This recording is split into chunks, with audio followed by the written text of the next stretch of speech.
Welcome to Bear and Balanced. I'm Jeff Berckes. I write words at a website called Windy City Gridiron. Sometimes I make pretty graphs and pictures. I'm joined by my boss over at Windy City Oh, Gridiron. His nice. name is Lester A. Wiltfong Jr. Lester, how you feeling today after the third straight Bears loss? It's okay because like we've been talking about on the show and other shows is, this season has one goal, and that's to see what Justin Fields is going to be for the 2022 season. And I think that was a nice showing yesterday from Fields. Yeah, a lot of positives from what we saw, both him running the football and throwing some really nice passes. The numbers overall are pretty good. They're not huge volume numbers. You don't see like a 275 yards passing, but you see 275 yards worth of offense. And so, some really good stuff for us to get into today.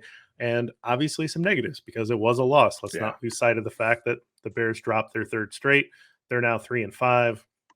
I mean, we have talked about this team not really having the talent to go the distance, but at home against a down 49ers team, this did seem like a must-win game if the Bears have any real hopes of getting some kind of playoff team assembled here. I really thought the Bears were going to win this game. I know the Bears were 4-point underdogs, but just looking at the way the things lined up, I thought they had a really good chance to win.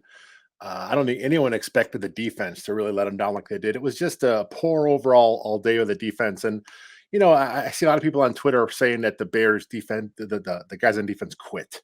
There was no effort. These guys are professional athletes. I just don't buy that. I mean, yes, sometimes that does happen. A guy just gets so frustrated where you can just see the body language. But I didn't see a team quitting. I saw a team getting out schemed. I saw a team getting out coached. And I saw a team in the 49ers just making big plays. Yeah, they got a good coaching staff, and I would say Akeem Hicks making plays 20 yards. 25, Oh, 30 yards man. downfield. That's not a guy that's quitting. That's not a guy that's giving up. And yeah, these guys are professionals. They have pride on the line. That they're not looking to give up. That's ridiculous. That's pretty amateur stuff to make that conclusion. But well, speaking of Hicks, linemen, let's start off with our first category. So trench tribute. So you're going first this week. Okay. So where are you heading with your trench tribute? I'm going to go with the rookie right tackle. I thought he had a pretty solid game when I watched it live. I had a chance to rewatch it. I didn't have a chance to get quite as detailed as I wanted, but I did give a quick grade on Larry Borum's play at right tackle, and he came in with a -10. I know you think, oh, -10, that's not the best, but I actually had him graded on 70 plays, so that's plus 60. So that's a solid B if you go 85.7%. And he did much better than I thought he would. The Bears gave him a lot of help, something I wasn't expecting because that's coaching staff. It seems like that's not something they want to do, but he had some nice help from the backs, tight end. There was one time when Alex Bars tried to help him, and that didn't go so well. But overall, the Bears made an effort to help out Larry Borum, and honestly, I'm not sure how much he would have needed because the times he was left one-on-one with Bosa, he looked pretty good. I mean, much better than I thought. He's a really wide body, and one thing he does with Borum is he has pretty quick feet for a guy his size. He has pretty strong hands, but he's able to keep himself square to the defender and keep his butt between the defender and the quarterback, which is what you want to do. So Borum is my trench tribute this week. Yeah, mine too. So let me just ask you this question. So obviously, a good outcome of Larry Borum would be that he settles in as a swing tackle for next year. But do you see the potential of a young guy like this getting into the offseason, a year of offseason nutrition, getting him into the program? Do you see him being able to compete and possibly win one of those tackle jobs going into next year? Yeah, I think the best case scenario for the Bears is if Borum is one and Jenkins is the other rookie. So I don't know. I haven't seen enough of Borum yet. I mean, I like what I saw in the preseason. I liked some of his tape in college. He's a different player. He's what he dropped, 40, 50 pounds. So, he's still kind of growing into his body. And like you said, a lot of times you see these athletes make a jump from year one to year two because this is their first year where this is their full-time job. So it's nutrition, it's the workouts, it's everything going into your craft now. So I'm excited to see what he'll do moving forward.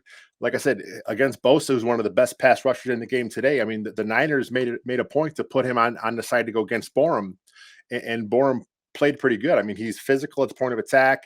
He moved it to the second level pretty good. There are some plays where he just kind of looked a little lost with stuff he was doing, but this is his first game back since week 1. I mean, he was on IR. He was just activated on last Wednesday. So he really only had 3 days of practice to get ready. So I think moving forward, Borum may be a guy that could show enough. I'm not sure if the Bears will stick with him.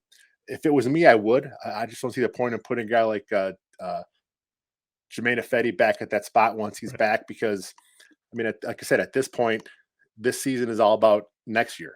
So if you have Borum in there, let's see what he can do. Yeah, see what he got. And he wears my old playing number. So I Okay, always give him an extra. Anyone that plays with 75 gets an extra 10-15% in my book. So nice. I'm very excited to see if he can make a difference. And it'd be interesting to see if they decide to go into the offseason and say, well, actually, we do like him at left tackle and we like Jenkins at right tackle. And we think that, at some point they got to make that decision. They And at have some to make point, that call. so that'll be interesting to kind Leave of them track. alone. Let them play where they're going to play. That's what I always say with an Yeah. offensive lineman, especially a young guy. I mean, it's rare that a guy like Alex Bars can come in and be serviceable at multiple spots. I mean, Alex Bars, he is what he is. He's a backup in the NFL, but he's shown an ability to play right tackle a little bit of guard, and a center in a pinch. But those guys are few and far between. I know the Packers have a guy, Elgin Jenkins. Jenkins, yeah. He can play anywhere, and he plays at a He's high really level. good. Those guys are Yeah, rare. right. Most guys, get them their one spot, let them stay there, and let them thrive. Well, you gotta know all of the different plays from all the different angles. You gotta kinda be able to see it. When you're in the interior, it's more about strength and leverage, in my opinion, and when you're on the outside, it's how you negotiate space. Yeah, To have all of those skill sets is pretty rare. And center is like a whole different thing. Like center is a yeah. whole different thing from guard. So, yeah, to be able to play each of those at a professional level, a serviceable level, is really rare, especially if you're not maybe great enough to play as a full-time starter at any position. It's a weird spot to be in.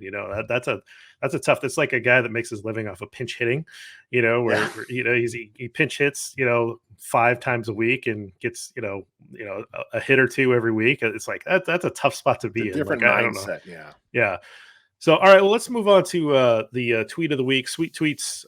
What did you pick out of the hellscape that is Bears Twitter after a loss? Actually, I went with one I saw today, and the reason I picked this tweet is it kind of sums up my Fields, or my thoughts on Fields in the game we saw. It's from Danny Parkins, at Danny Parkins. He's a host of the Score, Okay. 670 AM in Chicago, and he said yesterday was the best day for the Bears franchise since they drafted Justin Fields. Talk of no Nagy or bad defense misses the points, in my opinion. The QB was the best player on your offense. He showed elite playmaking ability with his arm and feet. Nothing else really matters. And that's true. I mean, this season, I mean, yes, it would be great. It'd be great if the Bears would win it all this season. I want that to happen. I know it's not going to happen. It's just not in the cards this year. And once they made the soft reset by getting a new quarterback, a rookie QB is going to struggle. It's just how it happens. So he's getting his playing time now. He's the starter. Next year's what matters. So when I saw that tweet, and then a little bit of a tiff between him and Dan Weeder online, I was like, it was kind of funny to see them go back and forth. But in this one, I agree with Danny Parkins. It's just, it's all about next year.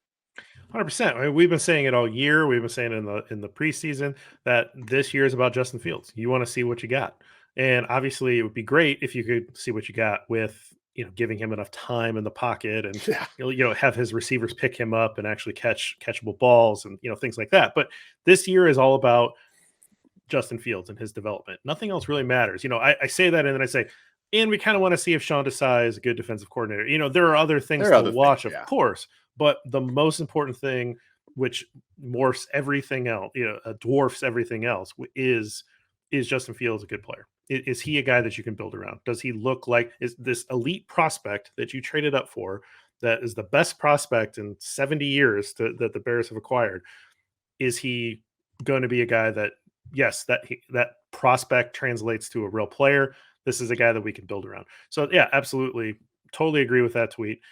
My tweet of the week is from Brad Spielberger, our friend at PFF_Brad. And he says Chicago Bears lowest pressure rate for a game since Khalil Mack's arrival in 2018. The second worst was last week against the Bucks, 15.4% passer pressure rate. And Mac was not 100% in that game. And then the fifth worst was yesterday against the 49ers, a 21% pressure rate. So this is the first back-to-back games with fewer than 10 quarterback pressures since 2010. So two of the worst games in the Khalil Mack era are games that don't have a healthy Khalil Mack or a Khalil Mack at all. It's And rough. I, this is kind of, I put this up here because this is for all of those people that say, well, Mac really isn't that good. Because he's just not racking up the sacks since he got here. So he's totally overpaid and really disappointing. And it's don't scout the stat sheet for just sacks. This guy is he is the guy that all offensive coordinators look at and design their game plan around to avoid because he can wreck games. He impacts the game when he gets no stats. Just because, like you said, that is the guy that opposing offenses scheme for. That's who they worry about. When he's on the field, they know it. He's the guy you have to worry about. And then with the game yesterday, it was just a rough overall performance from the defense. I mean, Quinn was coming back off COVID list. I mean, who knows? Maybe he did have COVID. Maybe he was sick for a while and coming back. Maybe he was sapped a little bit of that.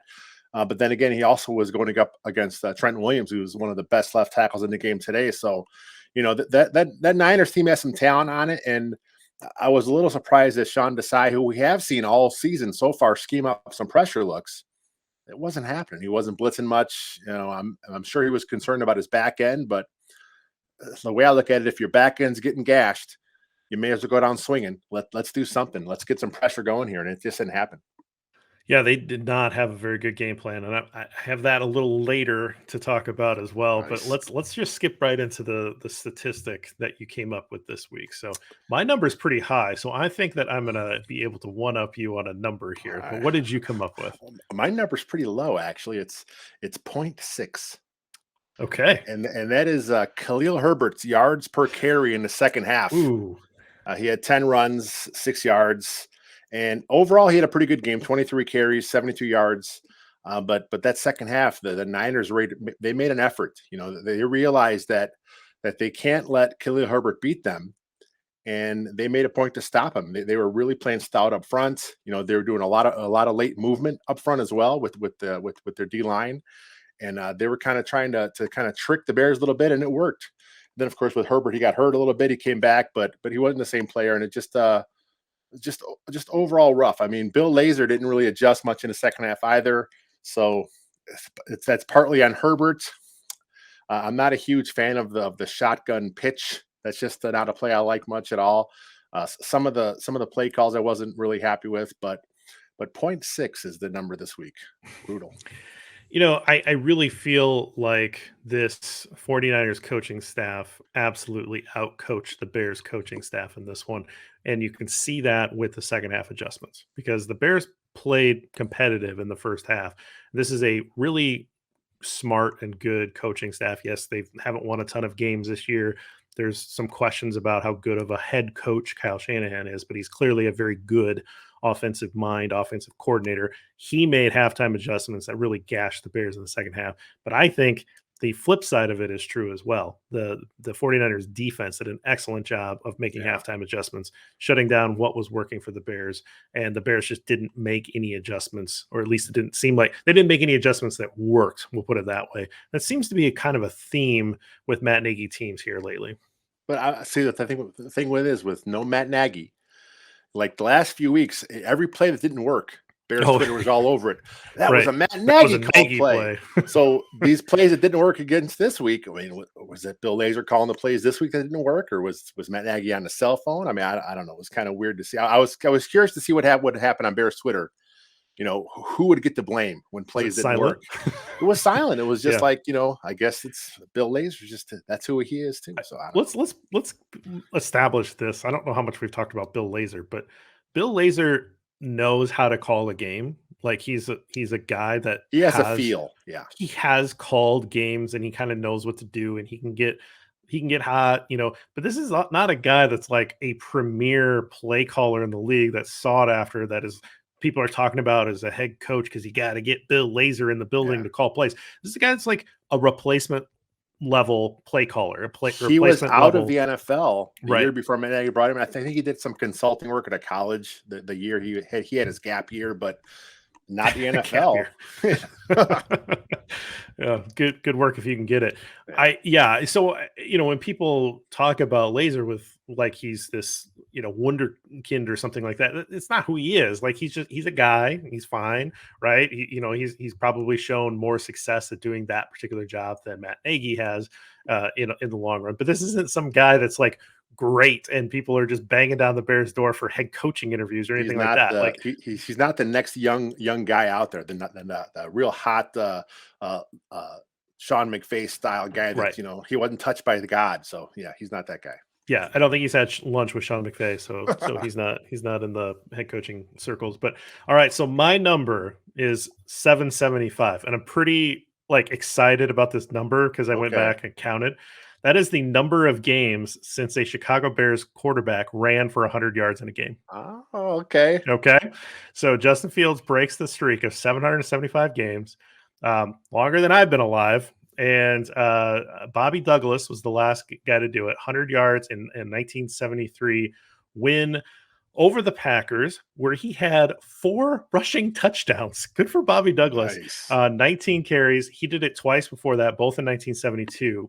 He had 11 carries for 117 yards and a touchdown in a 17-0 win against the Browns, and 14 carries for 127 yards in a loss to the Raiders. So Bobby Douglas was a guy that ran the ball better than he threw it.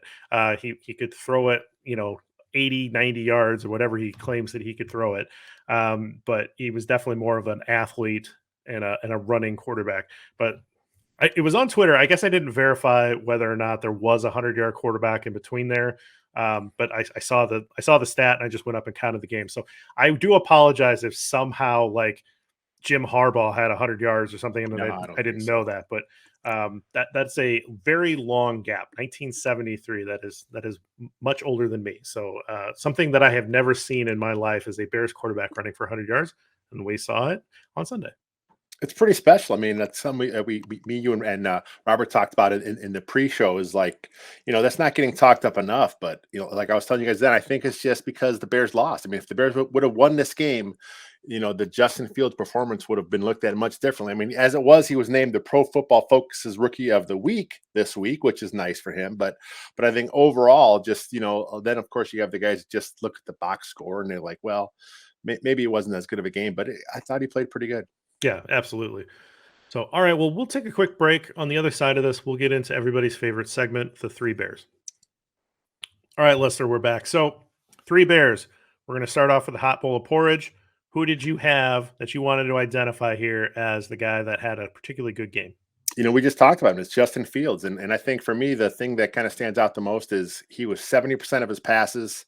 And of course, he had the 100 yards rushing. And I actually had it in my notes as well. The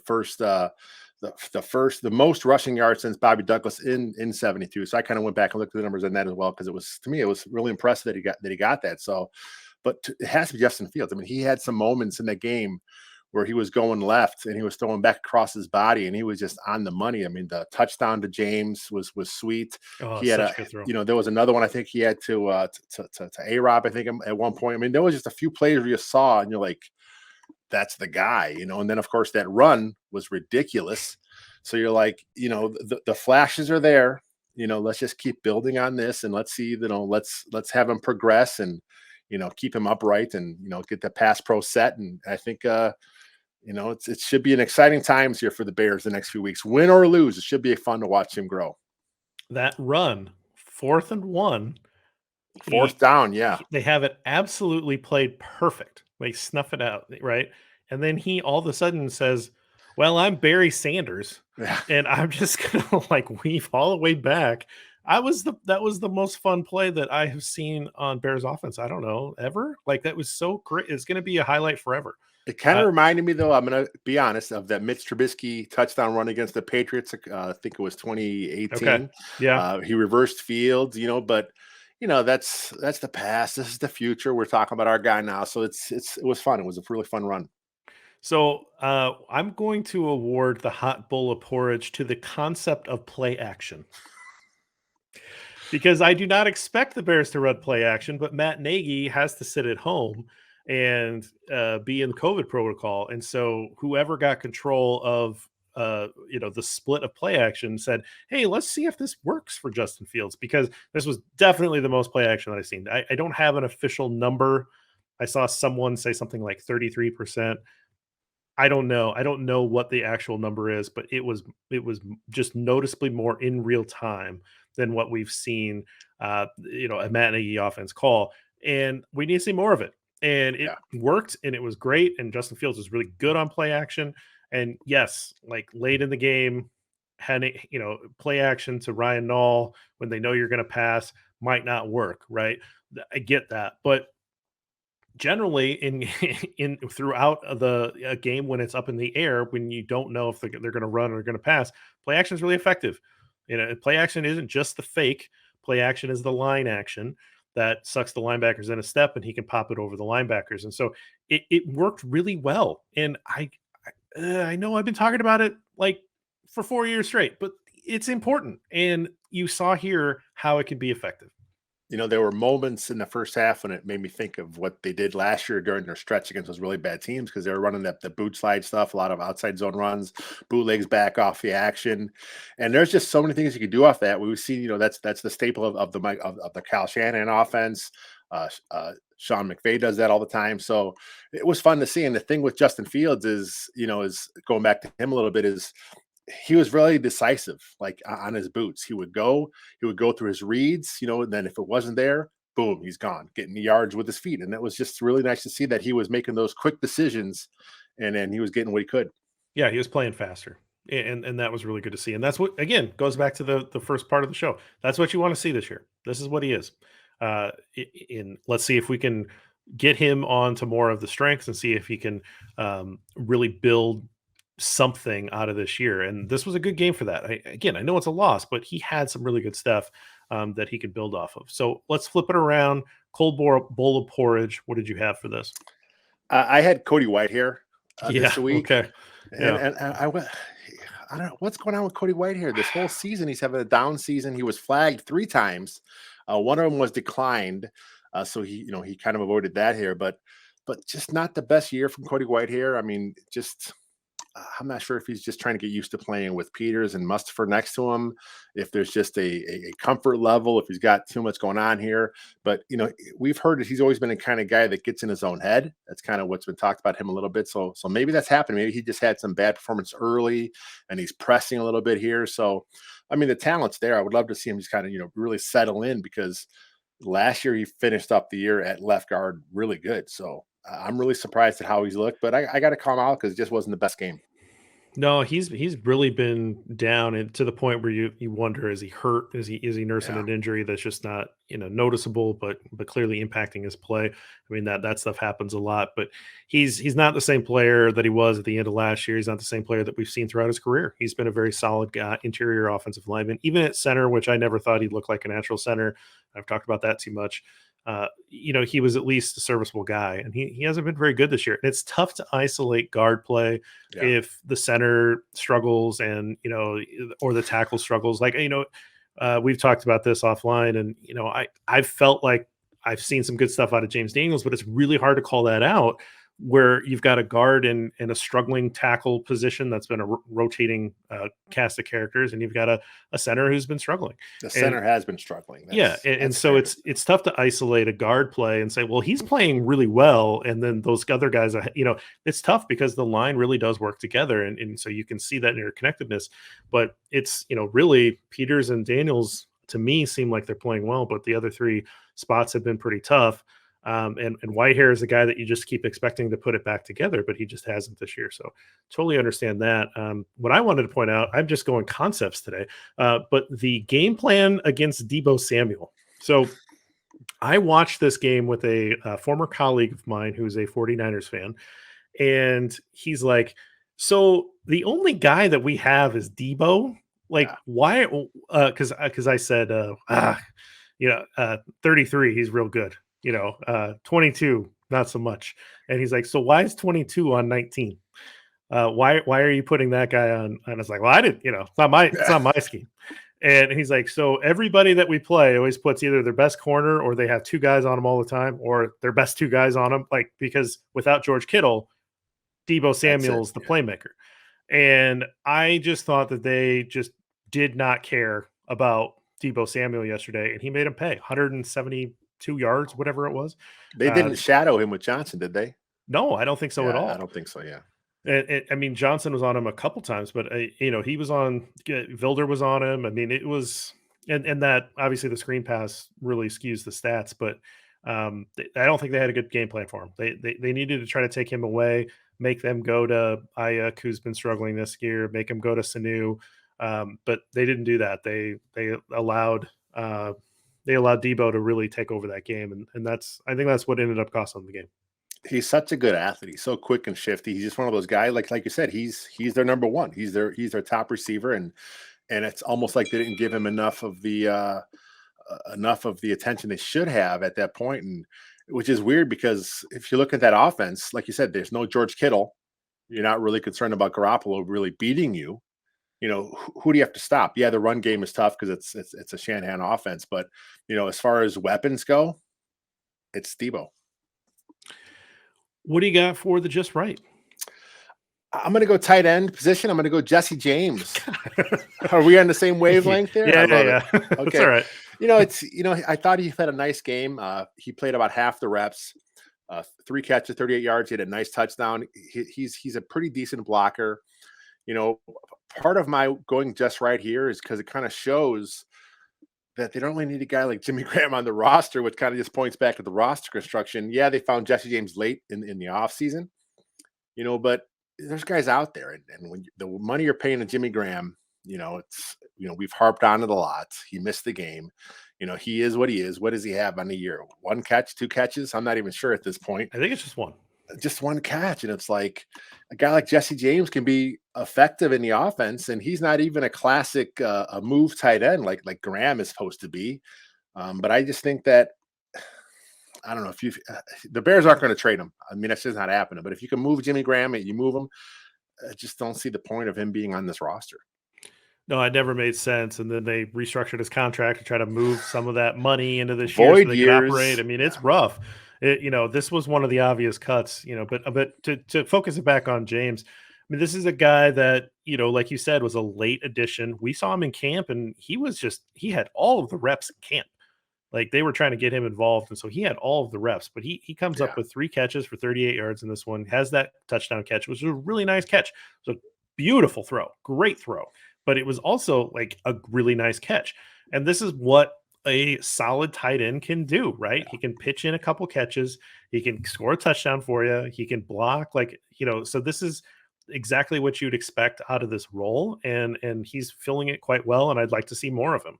And just give him those reps because this is this is exactly what you want out of that. So all right, so we have the same guy there. So let's end on Fields report.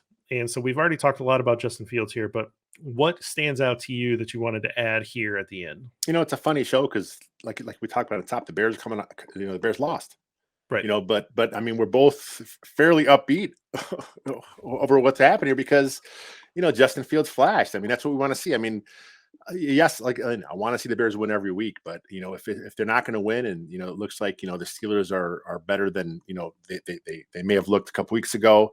The Steelers have won 3 straight, so they're kind of getting hot at the right time. And if Mac's out again, are you going to get pressure on Roethlisberger? So it's the Bears may lose again, and then of course come out of the bye, it's the Ravens. So it's tough sledding here for the Bears. So I want to see Justin Fields continue this. I want to see him build off this. There's some nice moments there, and I'm sure that gives him confidence, gives the offense confidence, gives the coaching staff confidence. You know, keep doing what you're doing. And that's what I want to see of Justin Fields. They use a lot of play action. He ran decisively, and his legs ate up a lot of turf. I mean, he's not going to run for 100 yards every week, but Why not? Let's do it. he can take that free yardage, right? Yeah, We were all the talking about time. that Yep. before. He can take that free yardage. I don't necessarily want him to have a bunch of, Lamar Jackson type carries where No. you're designing 10 runs a game for him. But if you're getting him out on the edge and the corners are taking the wide receivers downfield and they're giving you that turf, take the 8 yards, take the 12 yards, right? I'm completely fine with that. And I think that touchdown run is one that's going to be on his highlight reel probably forever. But Yeah. I also think that touchdown throw is one that's going to be there for a while too. That was a really excellent throw. That guy had pretty good coverage in front of him, and he put it out exactly where he needed to, where only his wide receiver could catch it. It was great, and that's what he has in him. He's also got like a rocket attached to his torso apparently, because a couple times he wound up and just I don't know, just unleashed a couple of just 112-mile-an-hour fastballs. I don't know what the heck was going on there. So at some point he'll calibrate that and dial that in. But yeah, it was really exciting. And like you said, why are we? They lost, right? Like Yeah. that wasn't fun, But when you've had the mentality that what's most important going into the year is Justin Fields and his development, and he showed a really good game overall, it's exciting, and that's what you want to see. So overall, I'm pretty happy.